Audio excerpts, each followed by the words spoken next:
Oh gosh. I don't know. This is World Cup football. I can't take it. This is a lot of drama for one World Cup. Especially for Spanish and Portuguese fans today. This is just kicking it, and I almost had to call a doctor for Rai with all the drama that went down in Group B action.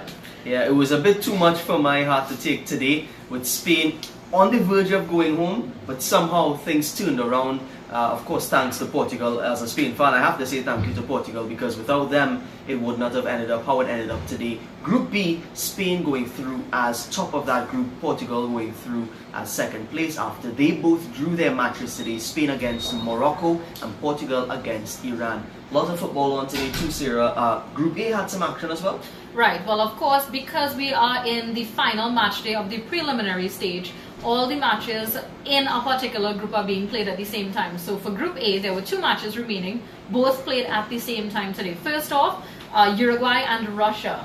Sinalala just passed through. Yes. He, by the way, doesn't support any particular team. Last time we asked him, he says he supports Liverpool, so I'm not too sure about who he's supporting now. West Indies in the World Cup. Right, he said he's supporting West Indies in the World Cup. Fun fact, there is actually a West Indies football team, but that's for another time and another topic. Right, so back to Group A action. Of course, Russia and Uruguay, after 2 games each, they were both tied on 6 points, having picked up wins in their previous games. This match between them determined who came out on top, qualifying at the top of the group. Uruguay made short work of Russia, actually. Surprisingly, Russia is one of the top scoring teams so far in this World Cup. Well, they were humbled in their own stadium, in their own home country, you know. Luis Suarez, he opened the scoring in the 10th minute, very early lead. Russia had a setback with a red card in the 36th minute. Igor Smolnikov was shown that red card, a second yellow, I believe, leading to a red card. And that sort of changed the tempo in the favor of the Uruguayans.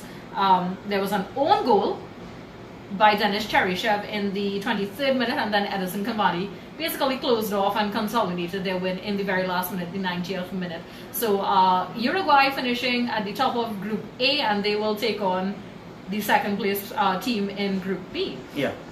And just before we get to Group B, there was one other game on in Group A, and that was basically a battle for pride. Egypt taking on, home, yeah. Yes, they all already, Saudi Arabia, Egypt already, sent home. They had nothing really to play for in terms of advancement. They had pride to play for. Mohamed Salah, he scored a goal in that match, but unfortunately Saudi Arabia prevailed 2 goals to 1. I was reading as well, and you could have seen it in the match as well. Salah actually didn't really celebrate his goal because he didn't see it as anything really to celebrate. They're already going home. I think he just feels that weight on his shoulder of not being able to take Egypt forward, despite the fact that he did help them qualify after 20-something years missing from the World Cup. But it's a lot of weight for one man to bear. Especially with a bad shoulder. Especially with a bad shoulder. And yes, Mo Salah is like one of the greatest footballers in the world at this particular moment. But for one man to take his entire team through a World Cup and face teams that they faced in their group, it would never have been easy. So that was Group A action, Sarah. Group B also, like I said, had action on today with Spain and Iran and Morocco and Portugal. Had a mix up there. So it's Spain and Morocco. That game, as I said earlier, ended 2-2, and that was a scrappy game. It came down to the very last moments of it. 91st minute, in fact, is when that goal came for Spain. Morocco took the lead twice, and they got goals in the 14th minute from Khalid Boutiab. That was in the 14th minute, and then Spain equalized through Isco. Isco, of course, being a Real Madrid player as well, he'd be probably thanking his Portuguese teammate Cristiano Ronaldo for We were actually joking that Isco spoke to Ronaldo the night before and begged him to, come through for Spain. I could just imagine the phone call. Isco is probably like, Ronaldo. "Hi Ronaldo, listen, we win. need a big favor. Just make sure you guys don't lose tomorrow. Just draw that match, please, for us, for Real Madrid, Hila Madrid." And he hangs up. I don't know, maybe that's what happened, but in what happened today, it definitely seemed that Portugal did a big favor for Spain. Spain did have to fight hard to win, to rather draw 2-2 with Morocco. Like I said, Morocco going ahead twice, Spain having to come from behind twice. And Iago Aspas is the guy that actually got that final goal for the Spanish. Morocco, of course, having to go home along with Iran. Iran played Portugal, that game ending 1-1. And of course, Ricardo Quaresma, he's a name that has been around for a long time. Sarah, you've been watching football a long time as well. Very long time. And Quaresma is a name that has been around for a long, long time. So a man with a lot of experience getting a goal in the 45th minute. He also got a yellow card along with Cristiano Ronaldo and Cedric Suarez. So a lot of yellow cards being dished out in that game because Iran actually got a couple of yellow cards as well. And that yellow card for Suarez actually came post the game being completed. The game was that over. Was really funny. Referee blew his yellow cards were whistle. still being handed out. So the referee blew his whistle and he's like, hold on, wait, we're not done yet. That's for you.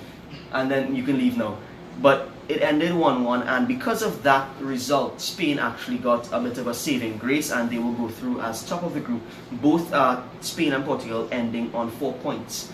But because of disciplinary records and so on, less yellow cards, and 5 points. Disciplinary record having to come into play because they both ended with the same goal difference as well. So Spain not looking like the Spanish team that we're accustomed seeing. Portugal didn't necessarily look like a very strong Portugal today either. And it just goes to show, Sarah, as this World Cup continues, we just don't know what's going to happen next. Who knows, Russia might end up beating whoever they have to play and they might end up going through to the semi-finals or finals. I don't know. Well, I think tomorrow as well, the same sort of, anxiety that the Spanish and Portuguese fans had. That's going to be Argentine fans tomorrow, of course. Group C and Group D in action tomorrow. Group C will see Australia taking on Peru, and then Denmark will be facing off against France. France, of course, has been doing pretty well so far. But as we've seen in this World Cup, you could be doing really well in one moment and not so well. I'm thinking of Russia right now. They went down, 3 goals. And no one would have expected so many goals against them. And then there's Group D action, Nigeria versus Argentina. And then Iceland versus Croatia, right? How do those groups stand right now? So as it stands, Group C sees France on top along with Denmark. They're on 6 points and 4 points respectively. Australia and Peru on 1 point and 0 points respectively. Remind me of the fixtures, Sarah. First off, Australia versus Peru, Denmark versus France. Games actually, I'm saying first off, those 2 games are going to be played simultaneously. Yeah. So it's Australia and Peru. Now that one is a bit special to this group. It's very important because if Australia wins their match against Peru, they go up to 4 points. But they'll have to win comfortably because they have a -1 goal difference as opposed to Denmark, who's on 4 points right now, and they have a +1 goal difference. So if Australia wins handsomely and Denmark fail to beat France, it could actually mean that Australia could leapfrog the Danish based on goal difference, and that group is poised very nicely to end up being quite a tight finish, because we both know how this World Cup has gone. Australia isn't a team to take lightly, neither are the Peruvians, and Denmark, while they have a good team, France are doing very well. They're unbeaten so far. They won their 2 games, and if they beat the Danish and Australia wins quite handsomely against Peru, that could actually see them going through. Group D as well, Nigeria will be taking on Argentina, Croatia and Iceland. That group stands as is right now. So it's Croatia and Nigeria, first and second. They're on 6 points and 3 points.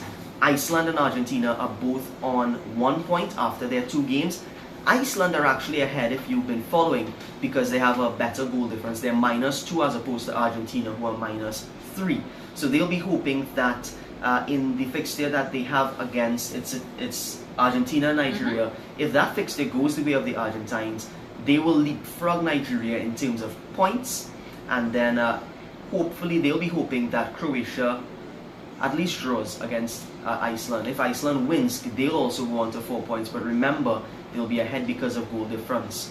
And if their goal difference improves as well, that will be even worse for the Argentines. So Argentina need to make sure that they win tomorrow, because if not, they'll be in a very, very sticky situation, and a situation where they'll be packing their bags to go home. Essentially, anything less than a win for Argentina tomorrow is the end of their road in this World Cup. They so as it stands right now, one Argentine foot is in the airport and the other Argentine foot is on the playing field tomorrow. And they need to make sure that they don't slip up and let that other foot end up over in the airport. Because once that other foot is in the airport, they have to climb upstairs to go onto that airplane to head back home. So yeah, that definitely is a tough situation to be in, because Nigeria is no walkover, it's no pushover team. They're a good team, a good solid team of footballers, and Argentina hasn't really been they haven't at been its playing best well in this tournament. We've seen a lot better from them, especially in the last World Cup, be it that Lionel Messi, even in that World Cup, was not up to his full potential. But some cohesiveness, I think, is needed, especially in midfield. Yeah, it's less about reliance on Messi because he's one player. Same thing we were saying about Salah.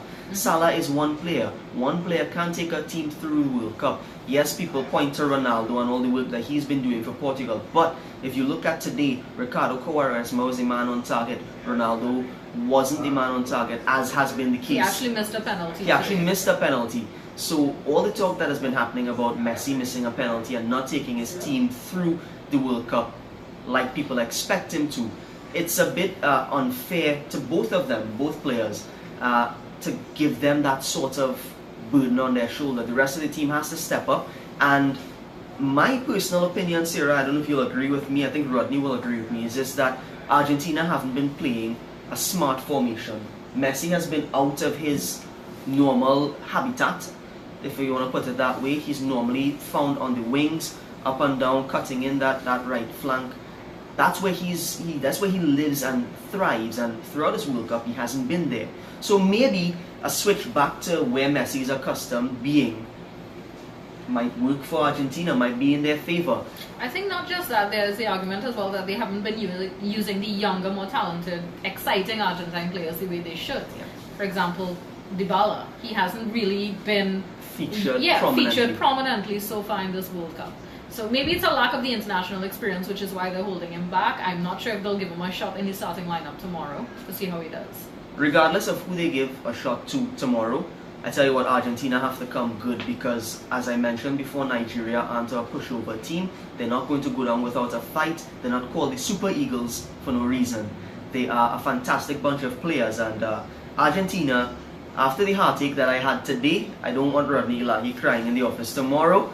So, and he heard He's me, laughing in the background. He's laughing now, but if tomorrow comes and Argentina goes home, he'll be very, very upset. He's been very vocal, and we've been trying to get him to come onto this video series for a long time. And I bet you if tomorrow Argentina wins and goes through, he'll be a part of it. He'll be a part of it. And if Argentina goes home, well, we'll have to be a bit late with this video, because we'll have to be consoling him in the afternoon time. So we'll see what happens tomorrow, but as it is now, Argentina need to come good. And I tell you what, I'm actually hoping that Iceland can make it through. A lot of people, they want the underdog, especially Iceland.